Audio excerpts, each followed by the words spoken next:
Eru presents Every Day is a Fresh Beginning, collected and read by Aoibhín Garrihy. Every day is a fresh beginning.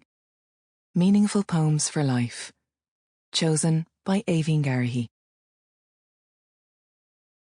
For Mum and Dad, with all my love. Introduction. Poetry is language at its most distilled and most powerful. Rita Dove. Poetry has always been a constant in my life. During the milestones, the big moments, poetry seemed to mark each and every one. But it was also there in the quieter times, a form of solace and a path to meditation, bringing me comfort and inspiration when I needed it most. It always featured to such a degree that I almost took it for granted and forgot the power it holds for me. It took a few turbulent years and a global pandemic for me to realise how much I truly valued the healing power of words.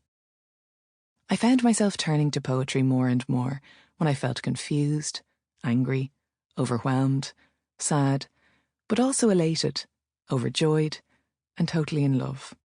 I was drawn to the words of others and sometimes even felt compelled to write myself, however simply. Perhaps poetry requires you to be in a certain headspace. Lockdown gave us that time, that headspace, and the spark was reignited for me, and so many others it seems. In 2020, I took to my wardrobe. It was the closest thing to a sound recording booth, and began to read, recite, record, and share some poems that had a deep meaning for me, and it was possibly my biggest awakening over the past few years. I recently heard Ethan Hawke speak about poetry and art, and how in our hour of need, it's no longer a luxury, it's sustenance. We need it. This was certainly true for me. Now I keep my poetry books by my bed, and at the end of the day, depending on my mood or what's going on that day, I scan those books for that sustenance. A poem, some healing words to help me process a particular emotion or feeling. That for me is therapy. My love for poetry began with my dad. He left school at 16, but that didn't stop his poetic flair. A great man to put pen to paper should the mood take him. He wrote 4 rhyming stanzas titled Aoibhín, Aoibhín on the back of a cigarette box while I was watching from the buggy on a lazy, sunny afternoon. The poem detailed the delightful nappy changing cycle, and it still hangs proudly in Mum and Dad's downstairs loo. It didn't make the final cut for this anthology, needless to say, but I'm delighted one of his more recent works does. I think for most of us, our relationship with poetry began with our teachers. I was lucky enough to have wonderful teachers who instilled a love and appetite for poems and poetry recitation in me from a very early age. I remember learning and reciting my very first poem at the school feis, Queen Bee by Mary K. Robinson. I still remember every line. When I was in the garden, I saw a great queen bee. She was the very largest one that I did ever see.